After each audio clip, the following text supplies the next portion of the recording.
Bonjour Radio Laser, nous sommes 4 étudiants de l'INSA Rennes et nous sommes ici aujourd'hui pour vous parler des JO de Paris 2024. Saviez-vous qu'il s'agira du centenaire de cet événement en France? On espère qu'à cette occasion, nos sportifs se surpasseront pour nous offrir d'autres moments de gloire. Je suis avec Mila, Bonjour. Héloïse Bonjour. et Stanislas. Bonjour. Nous vous emmenons découvrir les JO de Paris à travers nos chroniques, le programme de cet événement exceptionnel, le nettoyage de la scène, nos interviews d'acteurs majeurs. Mais nous vous réservons aussi un temps dédié aux emplois proposés aux étudiants, au dopage et également à un événement qui pourrait révolutionner les JO. C'est parti! Les JO de Paris 2024 arrivent à grands pas. Vous sentez cette petite excitation qui va vous faire vibrer tout au long de la période olympique? Peut-être pas tout à fait encore. On est là pour vous plonger entièrement dans la compète. Paris accueillera les JO du 26 juillet au 11 août. Pour les chanceux qui s'y rendent, mais aussi pour ceux qui vont passer leur journée devant la télé à scruter leurs athlètes préférés, vous avez tous besoin de connaître les épreuves, les lieux de rendez-vous, etc. On vous explique tout. À moins de 7 mois de cet événement planétaire, on a enfin la programmation. Près de 11 000 athlètes dans 329 épreuves, de l'athlétisme à la natation, en passant par des nouveaux sports encore jamais vus aux JO, tels que le breaking dance ou le skateboard. Et dans quelle ville brilleront tous ces sports? Alors Paris accueillera la majorité des épreuves, mais les métropoles françaises seront aussi mobilisées à l'occasion pour accueillir les sports co notamment, comme le foot, le hand, le basket. Les épreuves de nautisme auront quant à elles lieu à Marseille, où la voile battra son plein, mais aussi à Tahiti, où les surfeurs se confronteront aux énormes vagues de l'île, une première pour ce territoire d'outre-mer. Enfin, pour entrer totalement dans l'ambiance, vous attendez sûrement LA cérémonie d'ouverture des JO, la plus grandiose encore jamais vue. Elle s'étendra sur plus de 6 km le long de la Seine, jusqu'au palais du Trocadéro, où elle atteindra son apogée lors d'un immense spectacle. C'est bon, vous avez des étoiles plein les yeux, rien que d'y penser?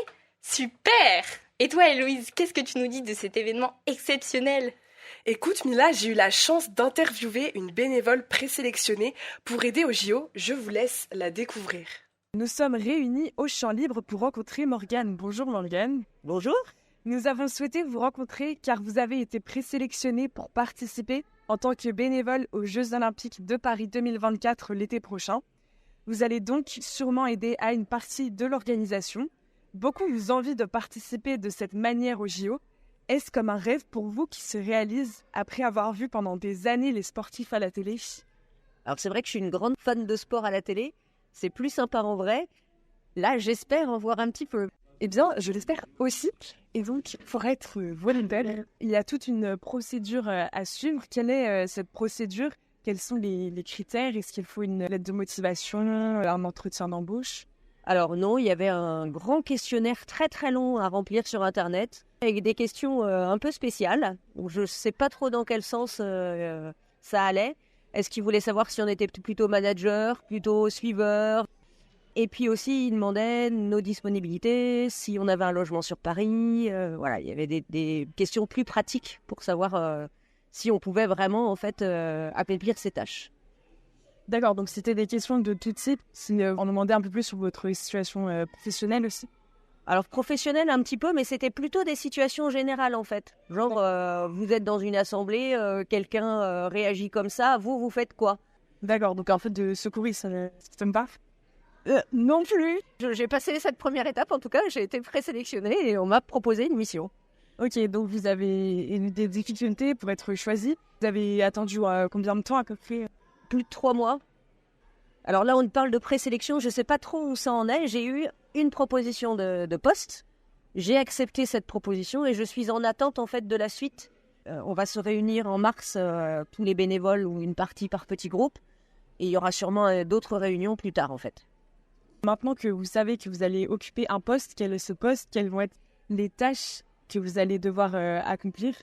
Alors la mission est pas ultra détaillée pour l'instant. Je sais que je m'occupe des spectateurs et je sais où je suis par contre. Je suis au Champ de Mars à la Tour Eiffel, donc je suis assez contente. Un beau petit coin. Ouais, ça va être assez sympa et je m'occupe des spectateurs, donc entrée, je sais pas, dame pipi. À part le questionnaire, vous n'avez pas eu besoin d'une certaine formation? Non, par contre, ils demandaient, parce que moi je suis déjà bénévole dans une association, je propose des cours de vélo, je suis bénévole pour le gros festival de Saint-Brieuc Art Rock. Je fais les montages des scènes et donc je sais ce que c'est que le bénévolat dans les festivals. Je suis enseignante aussi, donc je sais encadrer. Ça doit Je pense que ça joue aussi. Donc je pense il y a eu un tri qui a dû être fait comme ça aussi de leur part. Outre le gros questionnaire, ils ont regardé aussi ce qu'on faisait à côté pour pouvoir être sélectionnés. D'accord. Et comment avez-vous trouvé cette annonce de bénévolat? Vous saviez dès le début qu'il y avait des propositions de bénévolat, comme vous en avez déjà, vous avez déjà pu participer. C'est un peu ça qui m'a guidée, oui. C'est parce que comme j'en fais déjà par ailleurs, je sais que c'est un moyen de participer à la fête. Vous vous proposez en tant que bénévole pour voir aussi ce qui se passe, les épreuves internationales des JO, et aussi pour aider. Alors franchement, mélange des deux. Il y a des deux. La première motivation, c'était j'espère que je vais pouvoir voir quelque chose. Et je sais que du coup, sur la mission qu'on me propose, il va y avoir du judo par exemple, et on est très très fort en judo en France, donc peut-être que je vais voir quelques phases finales de judo français. Je suis assez contente. Il y a du beach volley, ça c'est rigolo aussi. C'est aussi hyper sympa d'être bénévole en fait. On rencontre plein de gens et de tout âge, de tout horizon. Oui. En général, les spectateurs sont assez sympas. Enfin, moi, l'expérience que j'en ai à Rock, c'est on rencontre des gens qui sont vraiment sympas et voilà. Et ça permet de vivre pleinement les Jeux Olympiques. Donc habituellement, il est difficile dans tous les cas de trouver un logement sur Paris, et donc d'autant plus l'été prochain. Est-ce que vous avez des pistes de logement données par l'organisation des JO? Alors, ils sont très très clairs au niveau du bénévolat. Il faut avoir un logement par ses propres moyens. On dit souvent que les volontaires sont le visage des Jeux Olympiques, puisque les personnes qui viennent de l'étranger voient surtout principalement les volontaires qui sont là pour les accueillir. Vous pensez que l'organisation des JO a de certaines attentes envers vous? Est-ce qu'on vous dit qu'il faut être très jovial, enthousiaste? Je vais découvrir ça lors des premières réunions. J'ai été étonnée qu'on me demande pas un niveau d'anglais suffisant, par exemple. Oui, bien sûr. Après, j'imagine que les gens qui s'engagent là-dedans, les bénévoles, c'est des gens qui aiment ça, qui aiment le contact humain. On est obligatoirement avec du monde, en fait. Les vivre une fois de l'intérieur, c'est pas du tout la même chose, quoi. Ouais, dans l'ambiance. Ben oui, même si finalement je vais peut-être louper tout. Je vais peut-être rien voir du tout. Ben en fait, c'est pas grave. Je sais que moi, j'aurais participé à ce truc-là. C'est ça qui est... Même être avec des personnes de différents pays, oui. C'est hyper enrichissant. Merci Morgane d'avoir accepté cette interview et d'avoir répondu à toutes mes questions. J'espère que les étudiants, ça vous fait rêver. Morgane, profitez bien de cet été. J'espère qu'on se retrouvera l'année prochaine pour une autre interview pour avoir un bilan de toutes ces expériences. Bah écoutez, volontiers. C'était très sympa. Merci, au revoir. Au revoir. Merci Héloïse pour cette interview. On se quitte quelques instants avec I'm Good de David Guetta.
Nous sommes de retour ici sur Radio Laser. Pour ceux qui nous rejoindraient, vous êtes avec nous jusqu'à 15h pour découvrir les JO de Paris. De nombreux projets ont été entrepris pour ces JO, dont le nettoyage de la Seine. Stanislas, que peux-tu nous en dire? Un projet ambitieux de 1,4 milliard d'euros est en cours pour transformer les zones nocives de la Seine en lieux de baignade. L'initiative traîne depuis des décennies, mais les Jeux Olympiques de Paris approchant rapidement, les travaux ont été accélérés pour se finir à temps. Le fleuve doit être prêt à accueillir les nageurs olympiques pour le triathlon et les courses en eau libre d'ici juillet 2024. Mais peut-on se baigner dedans sans risque? Actuellement, les eaux du fleuve sont si toxiques que même les poissons luttent pour y survivre. En plus d'être une décharge pour les ordures et pour les vélos cassés, il est pollué par les eaux usées pleines de bactéries dangereuses, voire mortelles. Et comment régler ces problèmes à temps pour les JO?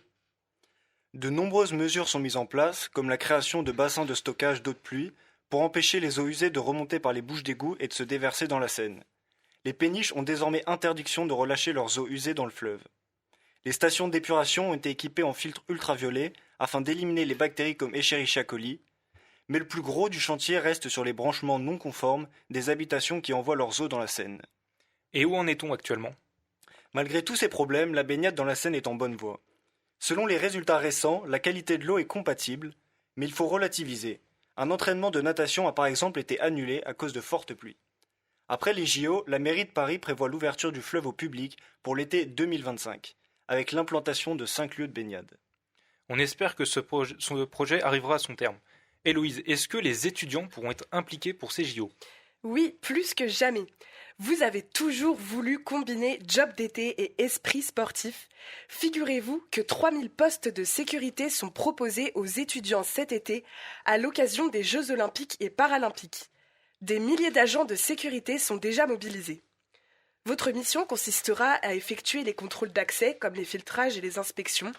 Il vous faudra aussi assurer la sécurité des sites olympiques. Mais faut-il avoir de l'expérience pour y participer? Non, il n'y a aucun prérequis nécessaire. Vous pouvez venir de n'importe quelle filière. Il suffit de passer en une centaine d'heures la formation participer à la sécurité des grands événements. Vous prendrez des responsabilités tout en vivant une aventure sportive et humaine hors du commun. Apprendre à réagir sous pression lors de dangers, se former aux gestes secouristes utiles au quotidien, s'intéresser à des métiers moins connus de la jeunesse, les enjeux sont à la hauteur de l'événement. Une autre information peut vous intéresser.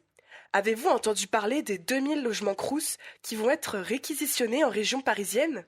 Peux-tu nous en dire plus? Eh bien, ils vont servir à héberger les pompiers, les soignants, les forces de l'ordre et les membres de la sécurité civile qui encadreront les JO. En dédommagement, chaque étudiant recevra une indemnité de 100 € pour compenser les frais de transport vers sa résidence temporaire. Et ce n'est pas tout. 2 places pour assister à des épreuves olympiques leur seront offertes, en guise de remerciement. Les JO sont un rendez-vous mondial pour les sportifs et leurs supporters. C'est aussi une chance unique pour les étudiants de s'engager, une expérience qui restera gravée dans le marbre. Merci Héloïse pour toutes ces informations. On se quitte à nouveau quelques instants avec Dua Lipa. Restez avec nous.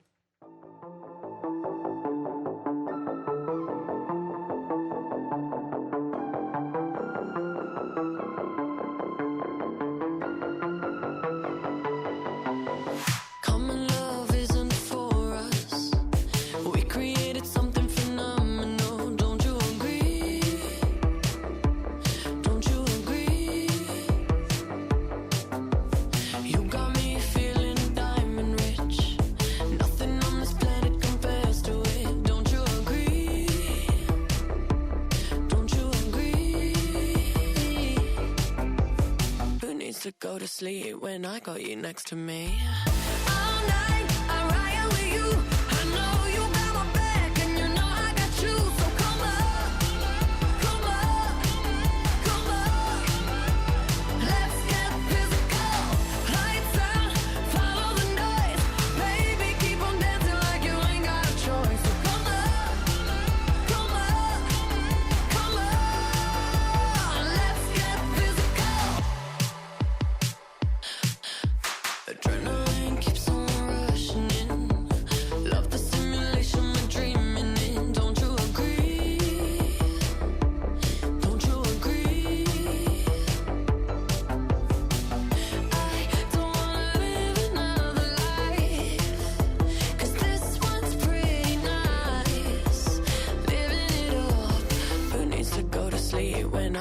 Next to me. Tell me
Nous voilà de retour après cet intermède musical. Les JO arrivent très prochainement et les choses se mettent en place. Stanislas, que peut-on en attendre ? D'après une enquête réalisée sur 1000 personnes, 6 Français sur 10 se disent intéressés par les Jeux Olympiques de Paris, estimant qu'ils devraient avoir un impact positif pour la pratique du sport en France et le rayonnement du pays à l'étranger. Pour accueillir les sportifs du monde entier, plus de 1000 centres de préparation sportifs sont mis à leur disposition sur tout le territoire. Et combien d'athlètes français sont attendus pour cette édition ? Les Jeux approchant à grands pas, près de 400 sportifs français sont attendus pour récolter des médailles, dont le judoka le plus titré de l'histoire de son sport, Teddy Riner, qui aura 35 ans lors des prochains Jeux. Il revient pour un 3e titre olympique dans la catégorie des plus de 100 kg. Kevin Mayer, champion du monde 2022 de décathlon, est également attendu en grande forme après son refus de participer au Mondial 2023, afin de se préserver pour les Jeux. Déjà double vice-champion olympique et recordman dans sa discipline, on l'attend cette année pour la médaille d'or. Et enfin Léon Marchand, sacré champion du monde du 200 mètres et 400 mètres 4 nages l'an dernier. Sortant tout juste des mondiaux au Japon, il est le premier Français à décrocher 5 titres mondiaux. Il est en grande forme mais devra cependant faire attention au surmenage avec un calendrier chargé à l'approche des Jeux. Et comment sera gérée la problématique du dopage ? Malgré toute cette préparation, il reste des problèmes dans le bon déroulement de l'événement, dont le dopage, qui a touché de 10 à 40% des sportifs au JO 2021. La lutte contre le dopage est une priorité du comité, en collaboration avec l'Agence mondiale antidopage, pour effectuer de plus en plus de tests à chaque JO.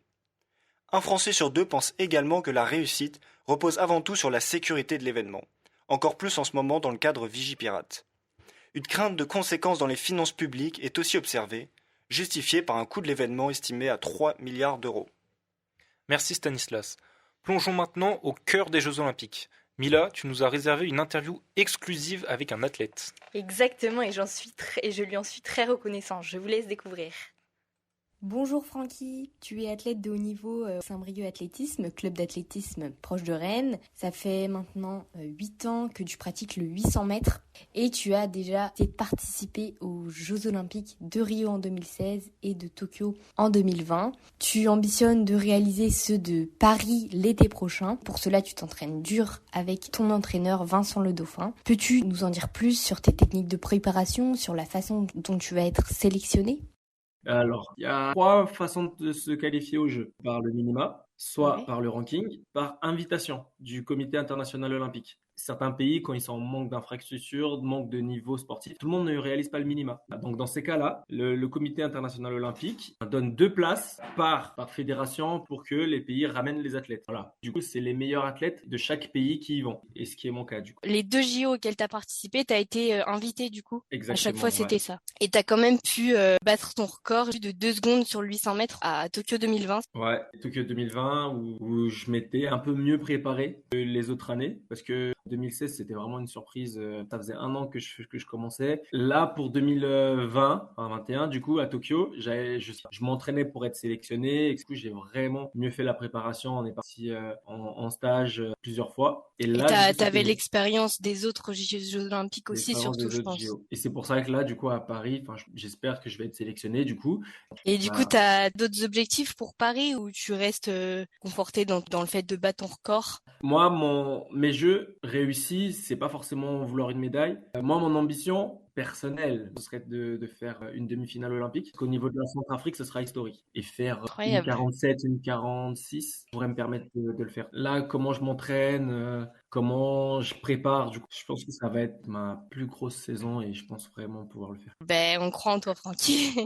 Alors, je rappelle à nos auditeurs que tu as fait des études à Rennes. Tu travailles maintenant à Paris, mais tu continues de t'entraîner au SBA, donc le club du Saint-Brieuc Athlétisme. Est-ce difficile de concilier les deux, de trouver du temps pour pratiquer ta passion tout en te concentrant sur ton travail? Ouais, j'ai eu les deux. Là, ça fait que 1 an que je travaille. En gros, avant, quand les cours, j'étais à Rennes School of Business, c'est l'école de commerce de Rennes, et j'étais le premier athlète de haut niveau de Rennes à avoir un aménagement, de pouvoir partir en compétition, de pouvoir partir en stage, etc. Ils m'ont donné un statut d'hybride. Moi, je m'entraîne 7 fois par semaine. Donc, du coup, ce que je faisais, c'est que je m'entraînais le matin, je suivais les cours à distance, et le soir, j'enchaîne directement avec l'entraînement. Et là, aujourd'hui, avec le taf, j'ai réussi du coup à négocier un accord ou un partenariat avec Mazars. C'est mon entreprise. C'est un cabinet d'audit et de conseil. Je termine tous les jours autour de 17h pour pouvoir aller m'entraîner tranquillement.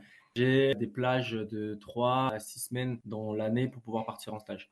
Mais du coup, tu prends toujours les entraînements de Vincent ou Toujours il Vincent, t'envoie... Ouais. Ça a été quoi pour toi l'élément un peu déclencheur de tout ça, de ta vie d'athlète de haut niveau? De base, moi, je suis un gars, je fais du foot. L'athlé ou le sport n'a jamais été un centre d'intérêt pour moi. Pour moi, l'élément déclencheur vraiment, c'était le cross UNSS et le 3x500 au bac. C'est Vincent, en fait. Vincent, il m'a croisé à un cross UNSS et il m'a dit que j'étais pas mauvais. Il m'a dit, tu viens, tu t'entraînes et tu vois ce que ça donne. Et en fait, au bout d'1 an, du coup, ça donne les jeux. Et tu t'arrives quand même à prendre du repos ou tu t'entraînes tout le temps? En général, ouais, j'ai quand même un jour de repos. Puis en période comme ça de prépa, c'est presque du 7 jours sur 7, tu vois. Et en kilomètres, ça fait entre 70 et 90, 95. Et moi, en vrai, je me rends pas vraiment compte, mais je sais que c'est énorme. Toujours pour revenir au JO, est-ce que le fait que ce soit à Paris, ça te motive encore plus? Ouais, je trouve ça ouf parce que là, du coup, maintenant, j'habite à Paris, je travaille à Paris et je m'entraîne à Paris. Et les Jeux sont à Paris. Même si je représente la Centrafrique, c'est à domicile, toute ma famille, elle est en France, ils seront là.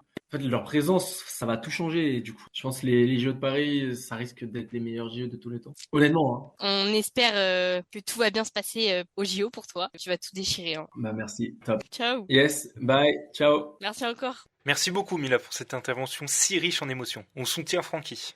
L'athlétisme est un sport commun et connu par tous, mais de nouvelles disciplines émergent et entrent désormais dans la compétition. À tous les fans de jeux vidéo, vous allez être ravis. À quel point les jeux vidéo ont-ils influencé votre vie? Ils ont intégré la culture à tel point que certaines personnes ont réussi à en faire leur métier en devenant joueurs e-sport. Mais peut-on considérer l'e-sport comme un sport à part entière, au point de faire entrer cette discipline aux Jeux Olympiques? Ce n'est pas l'avis du Comité international olympique qui a pourtant reconnu cette discipline comme sport en 2017.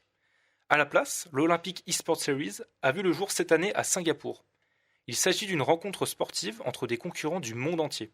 De réels sports, comme le tir à l'arc, le baseball ou même la danse, sont animés par l'intermédiaire de jeux vidéo. Mais alors, quels sont les jeux sélectionnés pour cet événement? Certains sont peu connus, d'autres beaucoup plus. On peut situer Virtual Regatta pour la voile, Tennis Clash pour le tennis et même Fortnite pour le tir. Pour garantir un aspect sportif, certaines disciplines comme le cyclisme verront les concurrents installés sur des vélos d'intérieur. Pour le taekwondo, des capteurs seront installés pour suivre les mouvements des bras et des jambes qui seront retranscrits par l'intermédiaire d'un avatar. Et que pensent les acteurs majeurs de cet événement? Eh bien, certains joueurs ont regretté l'absence de jeux plus célèbres comme Counter-Strike ou Dota 2. Le comité a jugé ces jeux trop violents et les considère en désaccord avec les valeurs olympiques. Toutefois, les sports virtuels peuvent enrichir les sports traditionnels en offrant de nouvelles formes d'engagement. Marc Pardaillet, joueur e-sport professionnel, nuance ce point de vue. Selon lui, l'e-sport n'aurait pas besoin des Jeux Olympiques, bien que cela puisse être une bonne opportunité pour monter en popularité. Quoi qu'il en soit, le comité a l'intention de renouveler cet événement chaque année et peut-être ajouter davantage de sports. Des discussions sont en cours pour 2028 afin d'intégrer dans une catégorie à part des sports virtuels où plus de 110 athlètes se rencontreront pour 4 jours de compétition. Merci Maxime. N'oublions pas les Jeux paralympiques qui suivront comme d'habitude les JO. Ils se dérouleront du 28 août au 8 septembre et la dernière édition, nos Français avaient récupéré une 50aine de médailles dont 11 d'or. On leur souhaite le meilleur. Merci à vous de nous avoir écoutés, nous vous souhaitons un excellent après-midi sur Radio Laser.